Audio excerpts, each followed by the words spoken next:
Miss Mattie Merrywinkle, Chapter 14. Aren't we a pair?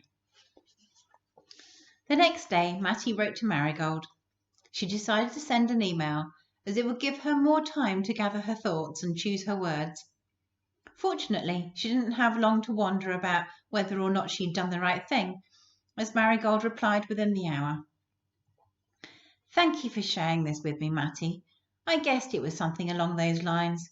In fact, I had wondered if you'd been raped as a teenager, so the truth came as something of a relief.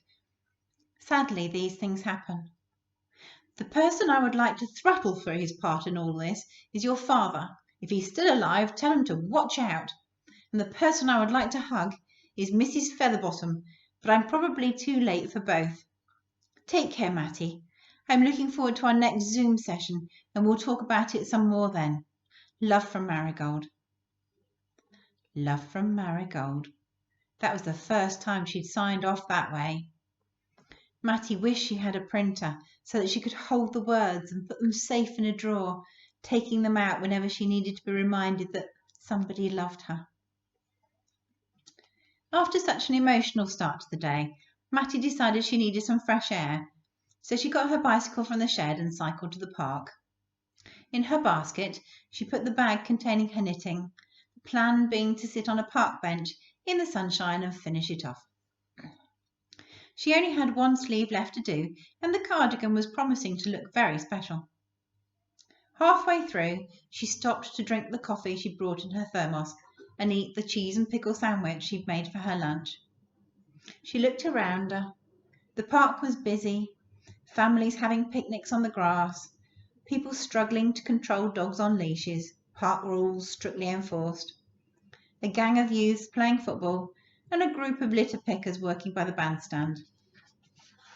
One of them was wearing a grey mile tracksuit and bright orange trainers. She watched him as he worked, and the next time he straightened up to stretch his back, she waved, "Yoo-hoo! Hello, Charlie!" He put down his sack and lit a grabber and came over.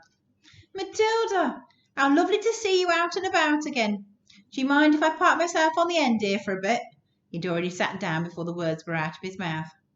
"Not delivering prescriptions today, then?" No, and I'm not sure when I will be.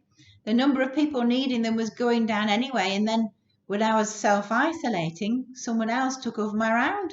She's happy to keep doing it. Now you mention it, I think I've seen her delivering to old Jim next door. She looks a bit posh, drives a brand new Mini. Always in a rush, Jim says, never has time to chat. Oh dear, Jim won't like that. He doesn't. He keeps asking, "When's Mattie coming back?" I'm sorry to say I can't answer that. Anyway, what are you doing here? Cleaning up. I can see that. What I meant was, I didn't know you worked for the council. I don't. I'm like you. I signed up to the local volunteer service, and I've been driving round delivering groceries and stuff like that. But there was less and less work to do, so they asked for volunteers to help clean up this mess. He gestured towards the bandstand. And you know how it is. Anything to get out of the house. Mattie didn't know, but she could imagine. However, she chose to ignore the remark. It's a mess, isn't it? What happened? Oh, there was an illegal rave last night, apparently. You know, they really get me goat, them lazy beggars that seem to have no problem whatsoever lugging heavy crates of booze into the park, but can't manage to carry the empties away, or the old food wrappings and a load of other stuff that I can't bring myself to talk about in a lady's company. He raised his eyebrows to the heavens, and Mattie imagined the worst. Let's talk about you instead. What have you been up to while you were locked away? Well, the knitting, of course, and the jigsaws you brought me. They saved my sanity between them. And I learned how to Zoom. Oh, did you now? And who might you be Zooming? Or should I be minding my own business? He raised his eyebrows again. She took a deep breath. No, I don't mind you knowing. It was me daughter, Marigold. Good God! I didn't expect that answer. I didn't think you had any contact with her. Well, I haven't had for all these years, but she found some old papers while she was clearing out after her adoptive parents both died. She got in touch. Oh, wow, Matilda. That's huge. How are you coping, love? It's fine. I thought it would be complicated and difficult, but it's been so easy and, well, lovely, if I'm honest. I feel like I've known her all my life. She looks just like a young me. People say that about our Gary, that he's a spitting image of me when I was his age. Gary Gristlechops. He ought to be an all-in wrestler with a name like that. Those were the words that came out of Mattie's mouth, while her mind was somewhere else entirely working overtime. The fact that his son looked the image of him didn't fit with Winnie's theory at all.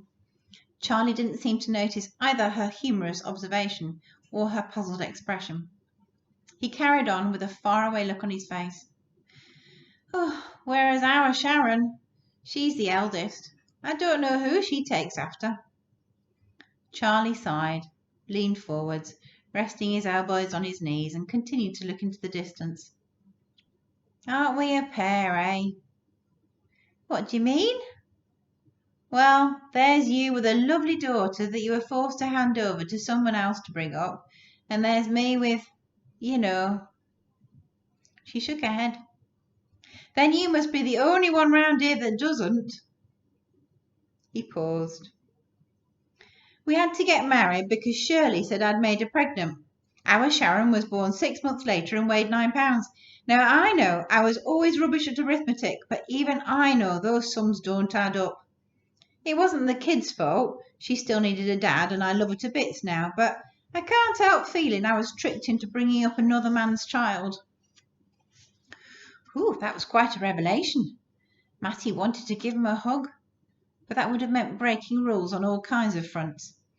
Instead, she slid her left foot along the ground until her red plimsoll with the rainbow laces was alongside his orange trainer. She gave his foot a gentle nudge.